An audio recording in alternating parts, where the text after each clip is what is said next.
Hi everyone, welcome to Cheap Ass Strobist. I'm Greg Bruce, Colorado Strobist guys and gals. This is especially for you. My friend Mike was asking about a manual flash he had and how he could get it running with a little bit of money, and I told him he could get into off-camera flash for about $20. A little cheaper for him because he had an old manual flash like I do, and that's what I'm going to show you today. There are all sorts of options. In my opinion, every camera system should have a good TTL flash for your system. I think it's invaluable. When I spent my money, I picked up a couple SB800s for my Nikon system for a number of reasons. CLS, obviously. It has a built-in optical slave as well, dumb slave. It works as a commander, it's powerful. The new 900 is even more powerful with a longer throw. Fully adjustable, manual, TTL, repeat mode, pretty much anything you want to do. But you all know the cost of that. That's why I also have, and another good choice would be a manual flash like the Vivitar here, 285 HV zoom. It's the newer ones you can buy new. They may be out of production now, but I think you can still find them. And Nissan makes them, and LumoPro, and a whole bunch of people make a manually adjustable flash that's good to go. Full power, half power, quarter power, 16th power. What my friend has is what I also happen to have from my old film camera, Nikon FE. This is the Nikon SP10 here. Nothing fancy, 4 AA batteries. On the old film cameras it'll work in automatic mode, but if you use it manually, the manual setting, you will get full blast, 1:1, which presents certain problems, which we'll cover in a second. In the intro, I said you could do a kit for $20. These SP10s are going for about $10. I've seen them for as little as $5, for as much as $20. You could probably get one online around $10. And then what I'll be using today later in the photo portion is this $10 shoe mount photo slave. Goes right on there. Even has a PC out, so you could connect a second SB10 if you buy 2 of them. Mount them both up on your light stand, which is obviously adding to the $20 cost, and we'll cover more of that.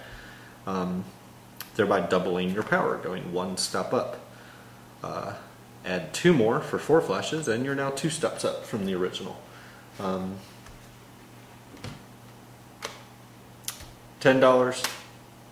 $80, $300 to $400. It all depends on your particular budget. Now, if you don't want to just go with the dumb slave, you can go next step up, add some cactus triggers, real cheap, as I'm sure you're aware. In the still life portion, when we're testing out the SB10 and figuring out how to adjust the power, I'll be using a flash meter.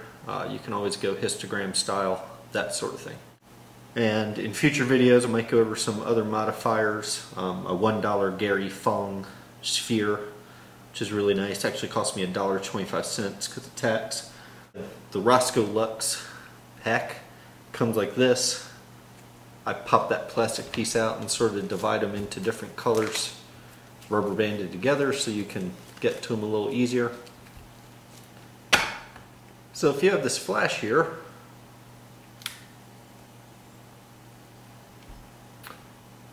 and on manual mode it goes full strength all the time, that is going to pretty much suck when you want to adjust power. But luckily, in this Roscoe pack, there are some various gels. And I have made some ND gels for my SB10. And what these are a pack of various grays medium gray, pale gray. They all have various transmission qualities. This one lets through 70% of the light. I have that with this one that lets through only 25% of the light. You add those together. If you're wondering what that plastic around, this is packing tape that I have both over the paper label and the gel, which is very fragile, so that I can beat them up a little without them tearing. So anyway, 25% of the light through, 70% of the light through. Together, that's darn near 105%. That is a one-stop reduction in flash power. Also included in that Roscoe kit, you'll find neutral gray 40%, light gray 50%. 50 and 90% together. 50 and 40 is 90% together. And that is also about a one-stop reduction. One-stop reduction in flash power, two-stop reduction in flash power. Okay. Now the cool thing about that, having the 40 with the 50, is that you flip one up and that's 50% flash power. You flip, depending on how you have them, the 25 dark one up out of the way, you're letting only about a quarter of a stop. Other way, 25, that's 3/4 of a stop.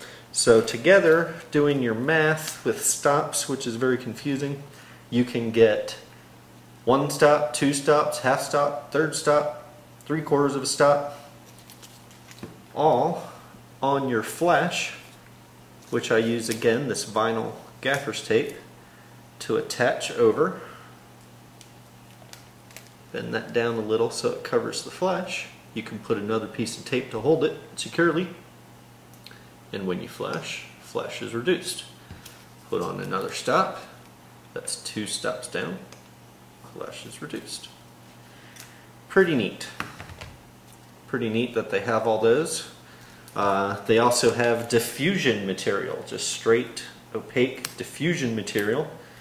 And what I'll do with that sometimes is put that right over for a little more diffusion.